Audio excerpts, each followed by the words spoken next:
Artıq hava biraz alatoranlaşırdı. Bu mövqedən çıxdı. Həmin vaxtı elə bir vaxtı ki, arxayın vaxtı, sərbəst. Əlində qara snayper var idi, optik nişangahına kimi görsənirdi. Yəni, xarici istehsal idi o, bu istehsal olan bir silah deyildi. Məsafədə 304 metr idi, indiyə qədər yadımdadır. Həmin vaxtı mən idim silahın arxasında. Bu çıxdı, çıxanda arxası tam mənə, amma yan baxır həmin o posta, bizim posta. Belə baxdığı yerdə kürəyi də tam mənə tərəfdir. Optikin içindəki eli qoydum düz kürəyinin ortasına. Dedim, bax, müşahidə elə. Vurdum. Vuran kimi o silah yəni üsbət eləmir də, təpməni görməyəsən də, o təpəndə görməyəsən. Silahdan güllə çıxanda SVD-dən 830 metr başlanğıc sürətli bir saniyədə. Və mən qanın toz kimi çıxmağın gözümdən gördüm də. Və gördüyüm vaxtda da dedim ki, vurdum. Vurdum, o da elə düşdü ora, qaldı orada, səngərin içində. Ondan sonra onların postuna həmin yerə hayküy başladı. O ölü olanda bilirdik də, sanitarka gəlmirdisə bilirdik ki, bu ölüb. Sürətli gəlirsə demək ki, yaralıdır, aparıb xəstəxanaya çatdırmaq istəyir. Vurandan sonra oturduq aşağı. Ondan sonra bizim postda atıcı silahların hamısından istifadə elədilər də. Başladılar güppuldatmağa. Hər kəs də mövqeyində oturub gözləyir. Biraz sakitləşəcəklər də. Axır, nəysə sakitləşdilər. Biz bir yerdə vuranda, həmin yerdə da təkrar oturmurduq. Çıxdıq oradan. Oradan çıxdıq. Sonra dedilər ki, başqa bir mövqe seçin özünüzə. Getdik, başqa bir mövqe seçdik. Bu səfər də yenə ehtimal olunmayan bir yer idi. Həmin vaxtda yenə mənim şansıma çıxdı. Səngərin üstünə belə yağışlı hava idi. Duman yox idi, yağışlı hava idi. Biraz çiskinli idi də.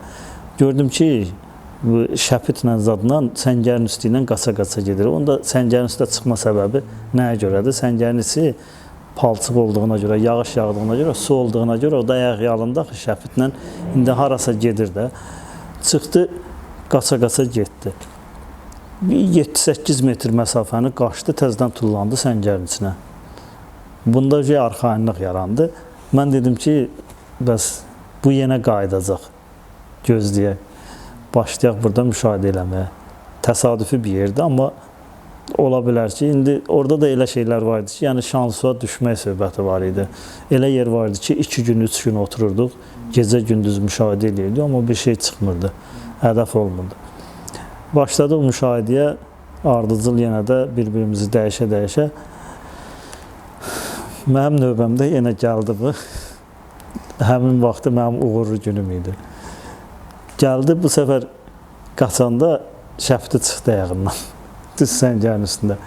Bu qayıtdı şəftin götürməyə, elə həmin vaxtda vurdum onu. Əyilən vaxtı vurdum bükülü vəziyyətdə. Top kimi açdı öz səngərlərinə. Sonra yenə həmin vəziyyət oldu. Bunlar başladılar atmağa, nə bilim, güppuldatmağa. Ara sakitləşdi. Mən arxayınam ki, 2 dənə vurmuşam da.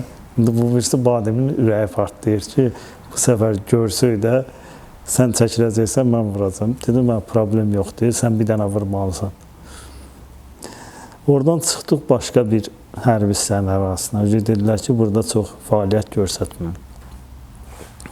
Yerləri tez-tez dəyişirdik ki, yəni izləmədən itək də.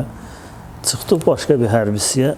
Hərbi hissənin arasında yenə də mövqelərə girdik, baxdıq, yer seçdik. Yeri seçəndən sonra müşahidə başladı. Nəhayət ki, bu da bir nəfəri vurdu. Bu vurduqlarımızda, yəni düşmən tərəfindən də xəbərlərdə verilirdi. Həm də ki, bizim öz rabitə vasitəsilə, pelenkasiya ilə tuturdular məlumatları. Onlar da təsdiqləyirdilər.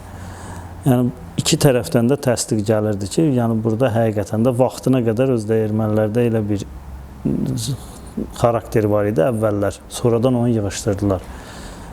Bütün olan fəaliyyətləri istiqamətinə qədər vaxtına qədər hamısını dəqiqliklə deyirdilər.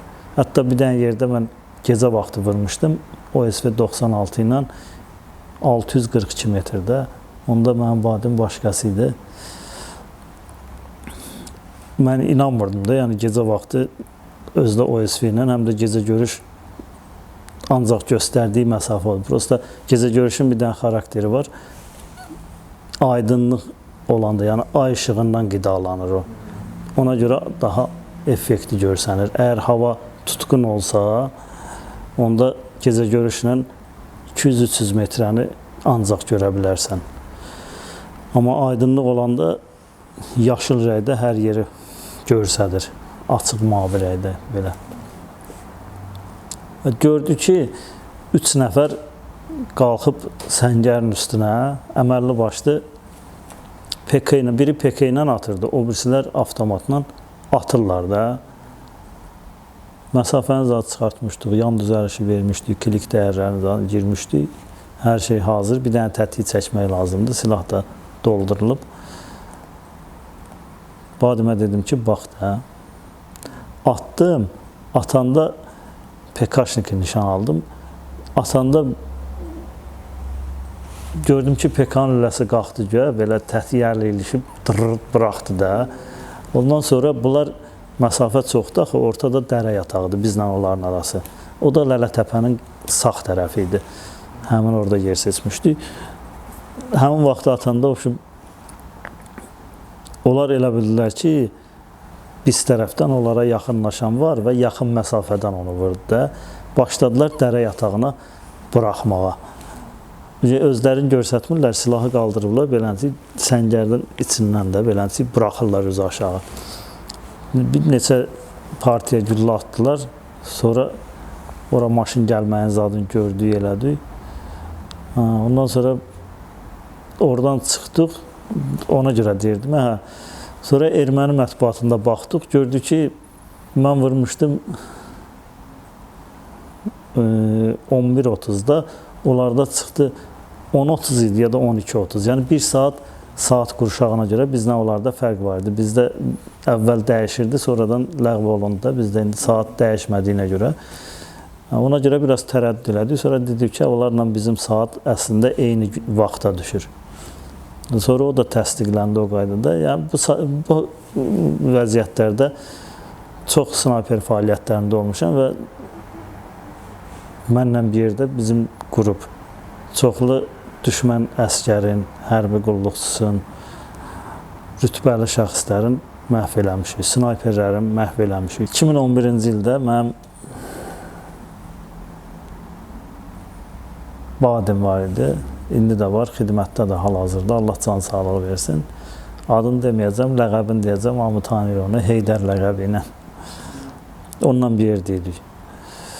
Həmin vaxtda rəhmətli milli qəhrəman polkovnik leytenant Murad Mirzəyev tabur komandiri idi. O bizim üstümüzdə əməliyyat zabiti kimi getmişdi bizim qrupun üstündə. Apardı bizi Tərtər arasında yerləşdirdi bir-bir. Onun da bir xarakteri var idi. Bir yolu bir dəfə getdisə, o yolda neçə dənə yama var, harda döngə var, neçə metrdən sonra nə var. Bütün yolu əzbər bilirdi də. Yəni onda çox xüsusiyyətlər var idi, biri də o idi. Bu bizi apardı, yerləşdirdi. Bu da bizim qrupla ilk dəfə idi fəaliyyət göstərirdi. 2011-ci il idi. Orta Qərbənddə mən Badimdən yerləşdim. Eyni vaxtda da biz ora yerləşəndə onların 022 adında xüsusi təyinatlıları var idi, ermənilərin. Onların da snayperləri gəlirdi bizlə, yəni açıq snayper müharibəsi gedirdi də həmin ərəfələrdə.